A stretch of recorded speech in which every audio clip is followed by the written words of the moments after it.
વડોદરાના ડેસર તાલુકામાં 800 કેવી હાઈટેન્શન લાઇન મુદ્દે ખેડૂતોમાં ભારે રોષ છે। આમ આદમી પાર્ટી દ્વારા મામલતદારને આવેદનપત્ર આપવામાં આવ્યું। 800 કેવી હાઈટેન્શન વીજ લાઇનથી ખેતીલાયક જમીન બિનઉપયોગી બની છે।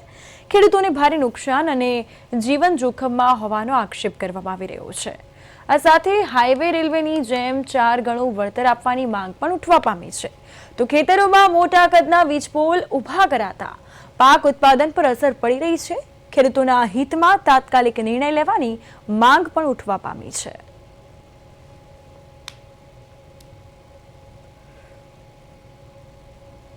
ડેસર તાલુકા આમ આદમી પાર્ટીની ટીમ છે જે ડેસર તાલુકાના નાના અંતરિયાળ ગામોમાંથી જે 800 કેવીની મોટા થાંભલાની વીજ લાઈન પસાર થવાની છે।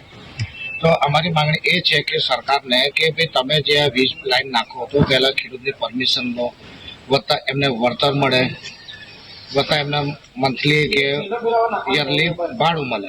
બરાબર। એના અનુસંધાનમાં આજે અમે ખેડૂતલક્ષી નિર્ણય સરકાર લે એ માટે ડેસર મામલતદાર